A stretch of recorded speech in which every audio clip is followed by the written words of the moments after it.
Hey guys, you're watching Numistacker and I'm back with you today for part 2 of the Silver Forum mega unboxing. So this is probably the largest single unboxing of coins from NGC for grading.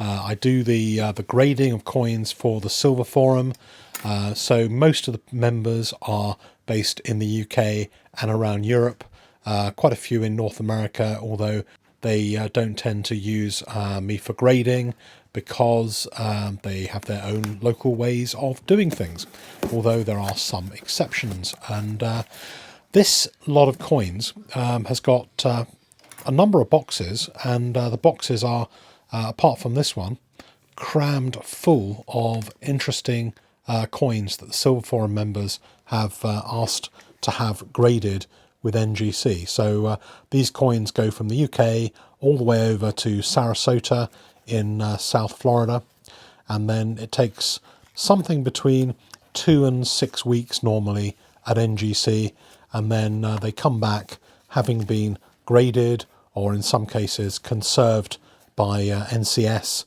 and then graded. So without further ado, let's take a look at the results. So we'll start off with an 1839. I think this one belongs to Platinum Skies, who's got a YouTube channel, which I recommend. And he normally has a pretty good eye for older coins. So we've got an 1839 shilling. So it's not absolutely mint, but it's been given a grade of MS62. So it's mint state with a few extra little scratchy bits on, and this is a really nice coin. So a little variation here, no WW.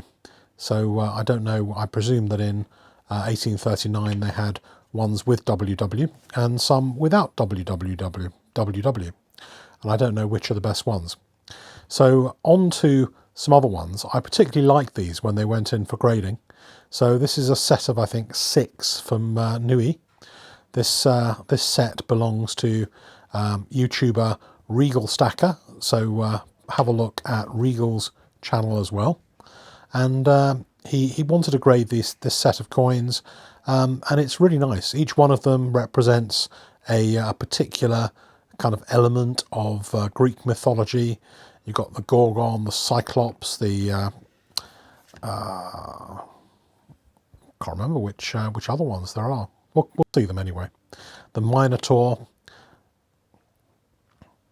I think there's there's a Siren. There's the Cerberus as well. But you'll see all of them at different places in this video. Some of them I think were at the beginning. Some of them were at the end. There we go. There's the Cerberus, the 3-headed dog.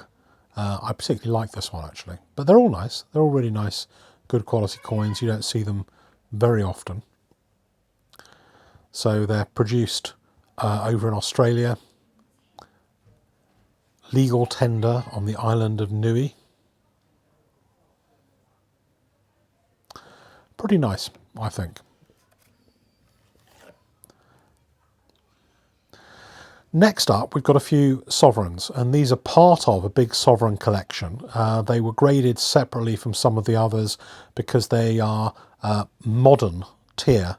So anything which is made of gold and younger than 1955 on a world coin can be graded under the modern tier. When I first started grading, I didn't quite realise that, so I actually paid for gold tier grading on some of these coins. NGC won't put them in the right tier for you, so it's quite a good idea to do your research and make sure when you submit them, you don't submit gold modern coins under the gold tier. As well as that, it's not entirely clear how platinum coins should go in there, but I found that modern platinum coins are best put in under the modern tier. It doesn't matter that they're made of platinum, precious metal, they can still go in under modern. And some of these sovereigns are absolutely amazing, and they're some of the nicest and best quality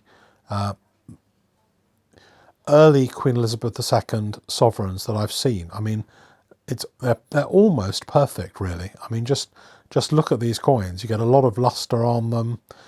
Very, very few damage marks from rubbing or other coins going on top of them or bags. You know, they're just really, really good examples. And I think one of them got a 66, which is exceptional. And most of the others were pretty much exceptional as well, and certainly amongst the highest grades ever graded by NGC of these particular coins.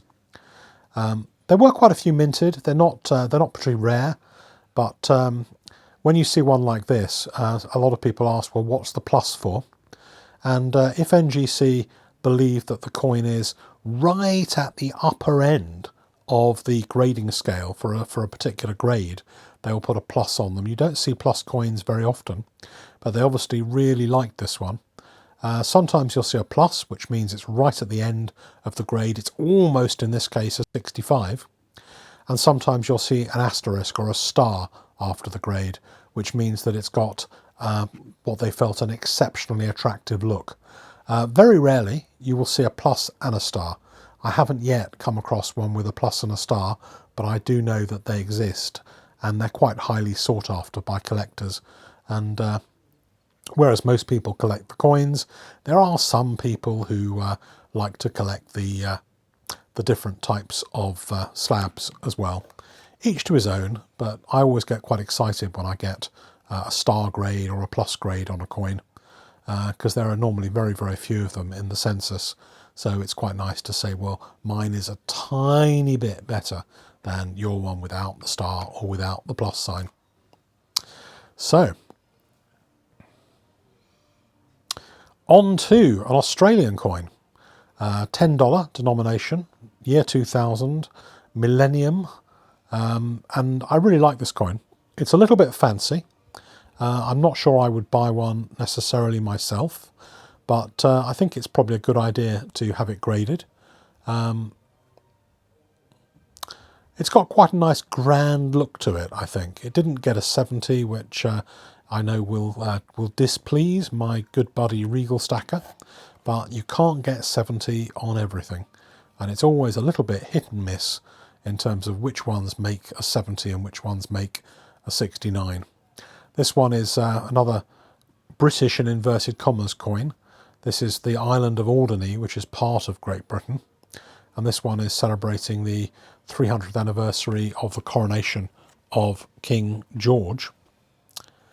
Then we have, I think this one is nice. This one is a gilt Australian kangaroo. And this one was sent in by a member of the Silver Forum. Really, really good to get an MS70 on a non-proof coin. Very, very good. Like that one.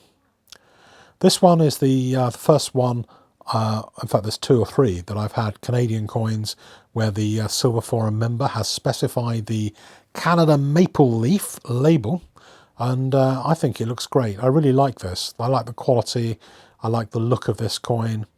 There's actually two that are very similar to this in the coins that have come back. One is, I think, palladium, and one is silver. But I just really like the quality of the strike on that. It's really nice. It got an MS69, and this is the silver one, and you'll see the palladium one sometime soon as well. Next, we have the famous kind of error. It's not really an error because they did it on purpose this way, but they actually changed their minds about the denomination of this coin. It wasn't officially sanctioned, and this is the famous 100 cedis African leopard coin. I might send this back, I don't know, because the label is a little bit bent inside, so a little bit strange. I think that they must have been in a rush somehow or bent the label. They shouldn't really have used that label. I think you'll agree that it just does take the edge off the look, and at the moment I'm planning to send that back and see if they can re-holder it with a label that isn't bent in the middle. So a bit of a disappointing effort there by NGC. I'm surprised that went out of quality control. So here's another one, South Africa. This one got a 69, and pretty good. Very few of these coins get a 70, and even the 69s go for a very good premium over the raw coin. Certainly, if you haven't got one of those in your collection, the first year of the silver Krugerrand in proof, great coin. This one is another one owned by Regal Stacker. Regal's a big fan of the Battle of Waterloo. I think he somehow wanted to be there, doing his panda bashing or something like that at the battle. So it's a nice coin, and I've had quite a few coins and medals on the subject of Waterloo to grade from my buddy Regal. He's the guy who did the Hobo Sovereign and who likes battering pandas. Can't hold that against him. I think both of those are quite reasonable things in a way. Then we have the Britannia Rules the Waves crown. Most of these don't seem to get very good grades. Somehow when they were first out, a lot of the dealers managed to get a few 70s and some 69s, but they're the ones that then went into the channel and weren't graded. I think there's a lot of them around that aren't really good quality. Mine, when I graded them, did get a little bit better than this. I think 68s and 69s, didn't get any 70s, but these graded a little bit low, I think, in a way.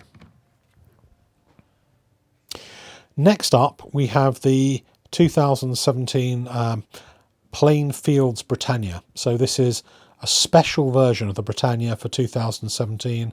Really smart looking coin. It's got the same standard Britannia design, but it's a limited edition, different strike entirely.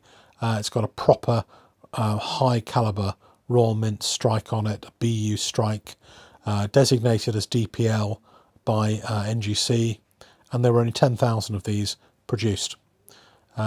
Nice.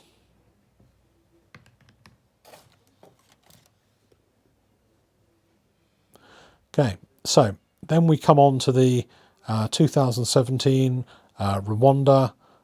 Says Rwanda, actually minted in Germany at an unknown mint. People have guessed what it might be, but no one is really telling tales at the moment about which mint produced this. The Nautical Ounce series, pretty popular. Maybe not quite as popular as the Rwanda Luna series, but still pretty popular and desirable. Next, we've got the medal, the silver medal, the Elementos Mexico silver medal. This one graded really well. It's a very beautiful medal. I had one of these myself, and I sent it over to Laura B for a Christmas present. Hi Laura, if you're watching. And I don't think any of them have been graded yet. I think this may be the first one NGC have graded. And I think it's worthwhile grading this because it's just such a cool medal. It's just really nice. It's got that reverse proof look, kind of shiny surface in the middle. I like it. Here's another one of the Ghanaian 100 cedis. I've got a question for you guys. Do you think people are buying the 5 cedis one? You know, the ones that I don't see any of the 5 cedis ones around. I wonder whether it's just about possible that the 5 cedis one might actually end up being rarer because they might melt them all down after the error. I don't know. Then we've got a rather nice set of coins with different animals on from different dates. There's this one's the pond turtle, and it was picked out for possible conservation by NCS. And this is a Silver Forum member with a Polish name. And I think that he's obviously collected these ones over a number of years, and you'll see the others soon. Some of these coins that Regal Stacker asked me to try and grade, NGC didn't really want to put them in slabs. So I think lesson to be learnt is make sure that the coins you buy that you want graded can actually be graded by NGC before sending them in. And sometimes they just won't even tell you really. Even if you send them pictures, they don't get back and tell you whether they can be graded or not. So sometimes you have to guess, sometimes you get it right, sometimes you get it wrong. Sometimes if they're medals, they want COAs. They want to see who minted them. They may not have any information themselves. So it's wise if you want things graded to have all the backing evidence to send in as well. This one is an error, and I was hoping they would put this in a slab with an error on it. I mean, it says it's an error, it's got a little error label. They wouldn't put it in a slab because it had PVC damage. They did recommend that it could be conserved, but they couldn't guarantee that the conservation would remove the PVC damage. Then another couple of the animal ones from my Polish friend on the Silver Forum, the lesser horseshoe bat, the European green lizard, and I like all these coins. I think these are really nice ones, unusual, and I'm not sure that very many of those have been graded. Here's another one, slightly benty label, but not as bad as the other one. They must have been doing this in a rush. The Sirens and the Centaur are also coins that belong to my friend Regal Stacker. So hope you like that, and be prepared for part 3, probably at around about the same time tomorrow.